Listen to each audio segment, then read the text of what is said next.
Assalamualaikum warahmatullahi wabarakatuh. Waalaikumsalam warahmatullahi Waalaikumsalam. wabarakatuh. Selamat pagi semuanya. Selamat pagi Ibu dosen kami yang terhormat, yaitu Ibu Rosana. Perkenalkan, kami dari kelompok 16 Psikologi Digital. Kami akan mempresentasikan hasil kelompok kami. Yang pertama, izin perkenalkan, nama saya Radela Karisa Ruby dari KM 402, dan kemudian ada teman saya yaitu bernama Zahra Aulia Putri, dan juga yang ketiga Kak Zafira Amalia Putri. Sebelumnya mohon maaf karena sinyal saya agak terganggu, tapi akan saya tetap lanjutkan. Oke, ya. Boleh slide-nya diganti, Kak Zahra. Sudah. Baik, di sini kami akan mempresentasikan hasil kami. Kami memakai judul yaitu Fenomena Pengaruh Cyberbullying terhadap Harga Diri dan Kesejahteraan Psikologis Para Korban. Dan yang pertama, di sini aspek kebaharuan penelitian atau novelty.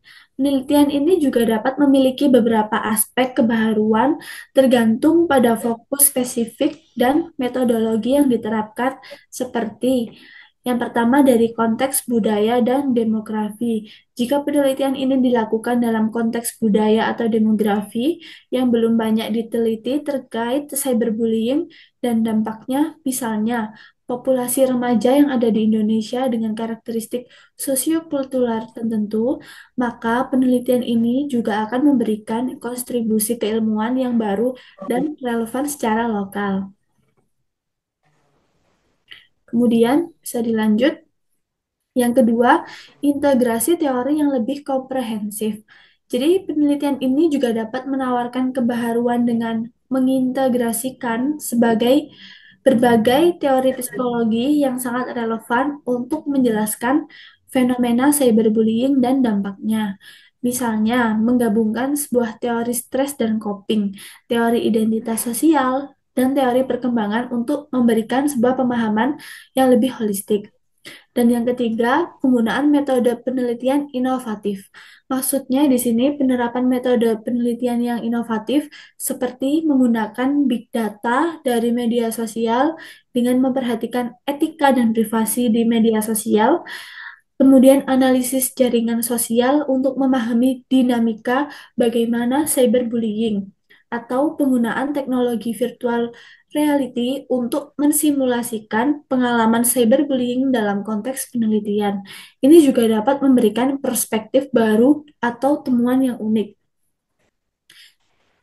Kemudian lanjut Oke, baik sebelumnya terima kasih Kak Dela, saya lanjut. ya. Pendahuluan latar belakang penelitian. Di era digital saat ini telah membawa perubahan transformasi yang fundamental dalam aspek komunikasi. Kini internet dan berbagai platform media sosial lainnya juga telah menjadi bagian yang tak terpisahkan dari kehidupan sehari-hari. Memfasilitasi interaksi sosial, pertukaran informasi, dan ekspresi diri tanpa batasan. Namun, di balik kemudahan dan konektivitas yang ditawarkan, muncullah perubahan gaya hidup tersebut yang membawa kasus bullying berkembang menjadi bentuk lain, yaitu cyberbullying yang merupakan tindakan bullying di dunia maya melalui media sosial. Cyberbullying juga didefinisikan sebagai bentuk agresi atau intimidasi yang dilakukan melalui media elektronik. Kini cyberbullying telah menjadi isu global yang sangat mengkhawatirkan, terutama di kalangan remaja dan dewasa muda yang aktif dalam menggunakan ruang digital. Perilaku cyberbullying juga menimbulkan beberapa dampak negatif bagi para korban, seperti menyebabkan depresi, rendahnya harga diri, munculnya masalah perilaku, dan penyalahgunaan barang terlarang.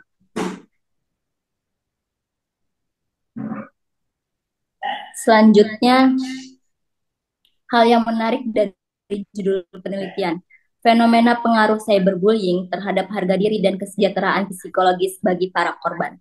Yaitu penelitian ini juga secara spesifik menyoroti bagaimana pengalaman menjadi korban cyberbullying yang dapat menggerogoti fondasi penting di dalam kesehatan mental bagi para korban. Yang pertama ada harga diri dan kesejahteraan psikologis. Harga diri ini juga sebagai bahan evaluasi yang subjektif terhadap nilai dan keberhargaan dirinya.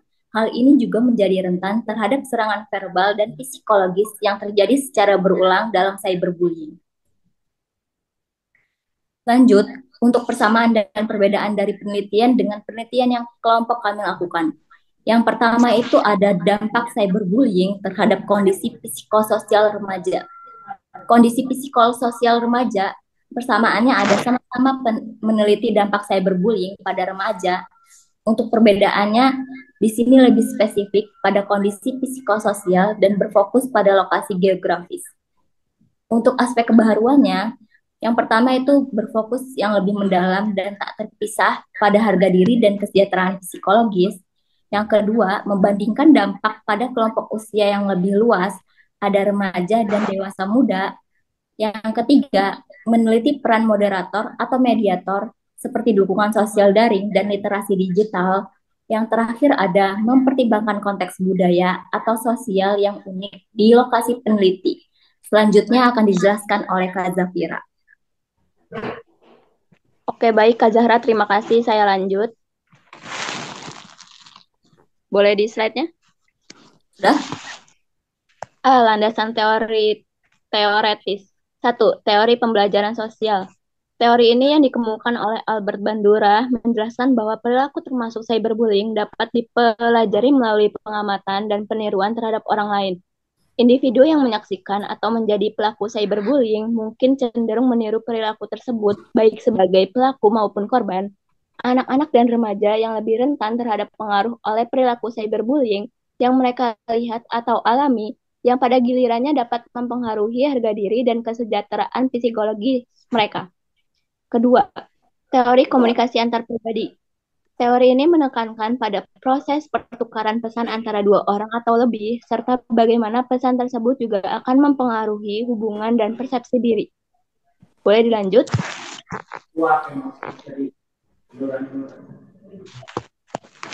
B. Landasan konseptual. 1. Cyberbullying. Sebagai konsep sentral, cyberbullying didefinisikan sebagai bentuk agresi atau intimidasi yang dilakukan secara sengaja dan berulang melalui media elektronik. Penelitian ini juga akan mengadopsi definisi yang komprehensif mencakup berbagai perilaku cyberbullying, verbal, visual, eksklusi, dan lain sebagainya. Kedua, harga diri. Konsep ini merujuk pada evaluasi subjektif individu terhadap nilai dan keberhargaan dirinya. Harga diri yang tinggi dikaitkan dengan kesejahteraan psikologis yang lebih baik, sementara harga diri yang rendah dapat menjadi faktor resiko untuk berbagai masalah psikologis. Penelitian ini juga akan mengukur bagaimana pengalaman menjadi korban cyberbullying dapat menurunkan tingkat harga diri individu. Boleh dilanjut? Bagaimana konsep dan teori akan menjadi pisau analisis? Teori-teori seperti teori pembelajaran sosial, teori identitas sosial, dan teori stres dapat membantu menjelaskan bagaimana cyberbullying dapat merusak harga diri dan kesejahteraan psikologis korban. Yang pertama, teori pembelajaran sosial menjelaskan bahwa perilaku termasuk cyberbullying dapat dipelajari melalui pengamatan dan peniruan terhadap orang lain. Korban cyberbullying mungkin mulai menginternalisasi pesan-pesan negatif dan merendahkan diri mereka sendiri, terutama jika mereka melihat pelaku cyberbullying sebagai sosok yang populer atau berkuasa. Kedua, teori identitas sosial.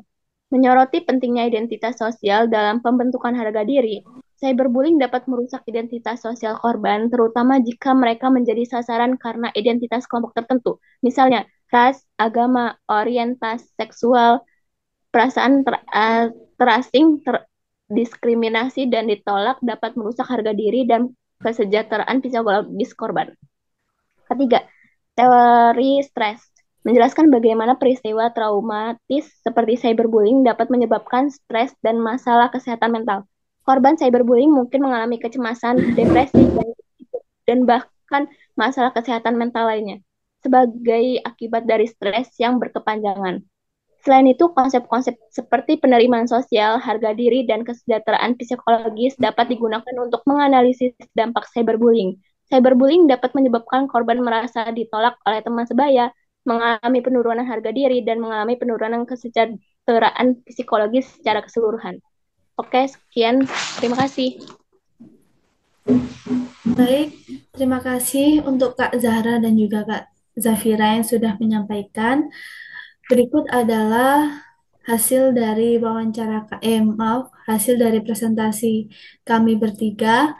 Jika ada kurang atau lebihnya atau ada koreksi, mohon dikoreksi oleh Ibu Ocha. Sudah selesai semuanya ya. Berikut saya akhiri Baik, presentasi kami. Wassalamualaikum warahmatullahi wabarakatuh. terima Waalaikumsalam kasih. warahmatullahi wabarakatuh. Waalaikumsalam. Terima kasih. Ya.